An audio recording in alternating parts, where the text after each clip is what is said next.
अस्सलाम वालेकुम, मैं हूं गुलाम नबी।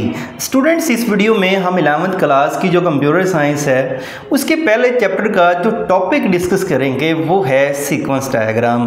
तो देखते हैं सीक्वेंस डायग्राम है क्या, इसको बनाया कैसे जाता है, ये क्या चीज़ रिप्रेजेंट कर रही होती है, और अगर हम सीक्वेंस डायग्राम बनाकर सॉफ्टवेयर डेवलपमेंट करते हैं तो एक डेवलपर को क्या बेनिफिट होगा और कौन से पॉइंट्स आप लोगों ने याद करने हैं। स्टूडेंट्स, यहाँ पर देखिए तो मैंने आपके सामने एक सीक्वेंस डायग्राम रिप्रेजेंट की हुई है। इसको हम अंडरस्टैंड करेंगे जिससे हमें इसकी सारी चीज़ों का पता चल जाएगा कि ये क्यों बनाई जाती है, कैसे बनाई जाती है, बेनिफिट क्या होंगे। स्टूडेंट्स, सबसे पहले तो देखें इसका नाम क्या है जी, सीक्वेंस डायग्राम। ऐसी डायग्राम जो किसी सीक्वेंस को, जो किसी स्टेप बाय स्टेप प्रोसेस को रिप्रेजेंट कर रही होगी उसे हम सीक्वेंस डायग्राम कहते हैं। लाइक यहाँ पर देखें लाइब्रेरी मैनेजमेंट सिस्टम की जो सीक्वेंस डायग्राम है उसमें हमारे पास 4 ऑब्जेक्ट्स हैं। लाइक एक स्टूडेंट है, उसको हमने रिप्रेजेंट कर दिया, एक लाइब्रेरियन है, एक लाइब्रेरी सिस्टम है और एक डेटाबेस है।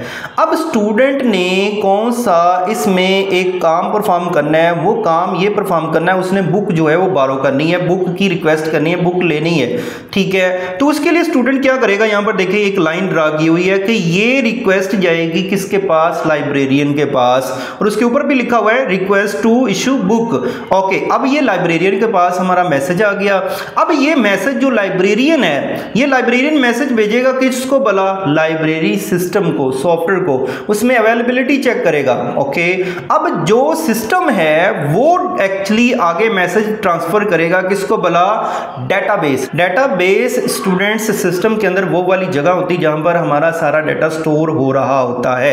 इसका मतलब डेटाबेस फिर रिस्पॉन्स किसको करेगी, हमारे लाइब्रेरी सिस्टम को, और फिर लाइब्रेरी सिस्टम किसको वापस रिस्पॉन्स करेगा, लाइब्रेरियन को, कि यस ये बुक जो है वो मौजूद है, आप इशू कर सकते हैं। और फिर लाइब्रेरियन रिस्पॉन्स किसको करेगा, स्टूडेंट को, और स्टूडेंट को बुक जो है वो इशू हो जाएगी। तो यहां पर देखें एक टास्क था बुक इशू करवाना, जो स्टूडेंट से लेकर आगे लाइब्रेरियन, लाइब्रेरियन से लाइब्रेरी सिस्टम, फिर डेटाबेस, और फिर वापस रिस्पॉन्स आता गया।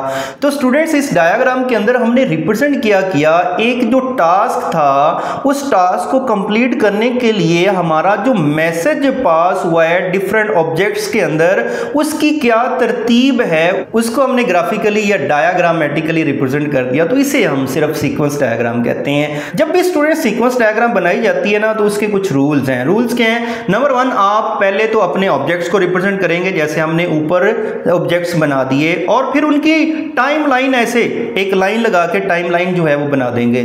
सारे ऑब्जेक्ट्स रिप्रेजेंट कर लिए, फिर टाइमलाइन बना दी।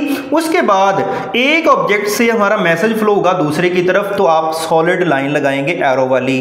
फिर नेक्स्ट अगर हमारा मैसेज मूव करना है तो फिर वो सॉलिड लाइन चलती जाएगी, और जब रिस्पांस वापस आएगा तो फिर उसे हम डॉटेड लाइन से रिप्रेजेंट करते हैं। होती भी ये भी एरो वाली लाइन है, लेकिन ये देखें डॉटेड लाइन होती है। इस तरह से हम क्या करते हैं, अपनी सीक्वेंस डायग्राम बना लेते हैं। ले जी, अब इसके बारे में पॉइंट्स देख लेते हैं। आपके सामने लिखा हुआ है sequence diagram show how different objects in a system interact with each other in a particular sequence. एक सिस्टम के अंदर जो ऑब्जेक्ट्स हैं वो आपस में कैसे इंटरेक्ट करते हैं एक खास तरतीब के साथ, वो हमारी सीक्वेंस डायग्राम होती है। दे helps in understanding the flow of message between objects over the time. देखें, ये हमें इस चीज को अंडरस्टैंड करने में मदद देती है कि कैसे एक सिस्टम के अंदर डिफरेंट ऑब्जेक्ट्स के दरमियान ओवर द टाइम एक तरतीब के साथ मैसेज जो है वो फ्लो करेगा। उसके बाद आपके सामने लिखा हुआ है objects are shown with vertical line.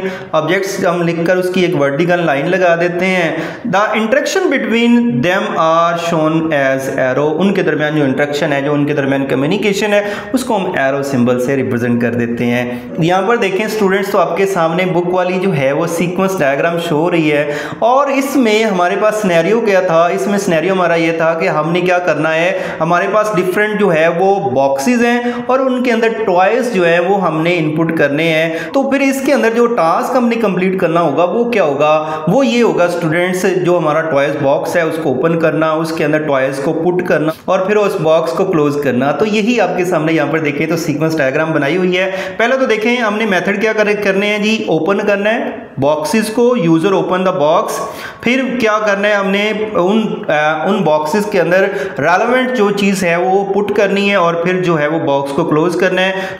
तो स्टूडेंट्स इस सिनेरियो के मुताबिक हमारे पास 4 ऑब्जेक्ट्स बन जाते हैं। एक हमारा यूज़र होगा, ठीक है, एक टॉयज बॉक्स है, एक हमारा बुक बॉक्स है और एक हमारा क्लॉथ बॉक्स है। 3 बॉक्सेस हैं और एक यूज़र। तो ये 4 ऑब्जेक्ट्स हमने नाम लिख लिए और फिर उनकी वर्टिकल लाइन लगा दी।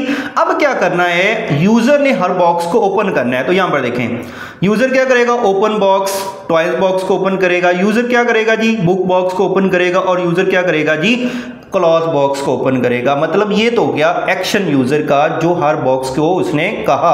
अब हर बॉक्स ने उसे क्या करना है, रिस्पॉन्स करना है कि अब पुट द टॉयज, मतलब ओपन हो चुका, अब टॉयज जो है वो क्या करें, इसके अंदर पुट करें। तो यहां पर देखें ये रिस्पॉन्स आ रहा है टॉयज बॉक्स का यूजर की तरफ, पुट द टॉयज।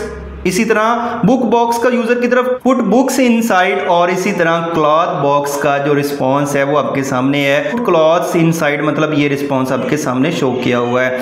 अच्छा, यहाँ पर जो रिस्पॉन्स है वो डॉटेड लाइन से रिप्रेजेंट नहीं किया हुआ, तो आप डॉटेड से भी रिप्रेजेंट करते हैं, मोस्टली उसी से रिप्रेजेंट किया जाता है। अच्छा, अब क्या करना है, जब हम 3 बॉक्सेस के अंदर रेलेवेंट चीजों को पुट कर चुके होंगे तो फिर उन्हें क्या करना है, क्लोज करना है। तो ये यूजर का एक्शन होगा और बॉटम पर देखें तीनों एक्शन जो है वो यूजर के आपके सामने लगे हुए हैं। वो क्या क्लोज कह रहा है जी, टॉय बॉक्स को क्लोज कर दें, बुक बॉक्स को और क्लोज कर दें क्लॉथ बॉक्स को, तो इससे वो क्लोज हो जाएगा। इससे हमारा जो एक टास्क है वो कंप्लीटली परफॉर्म हो जाएगा। तो स्टूडेंट्स, ये थी कहानी सिंपल सी सीक्वेंस डायग्राम की, जिसमें हम अपने पूरे सिस्टम के अंदर एक टास्क को कंप्लीट करने के लिए डिफरेंट ऑब्जेक्ट्स के दरमियान जो डाटा मैसेज का फ्लो होता है वो किस सीक्वेंस के साथ होगा उसको रिप्रेजेंट करते हैं ग्राफिकली, उसे हम सीक्वेंस डायग्राम कहते हैं। तो होपफुली स्टूडेंट्स आप लोगों को अंडरस्टैंडिंग हो गई होगी। अगर ये वीडियो अच्छी लगी है तो इसे लाइक जरूर करना है और प्यारा सा कमेंट भी करना है। थैंक यू, अल्लाह हाफिज़।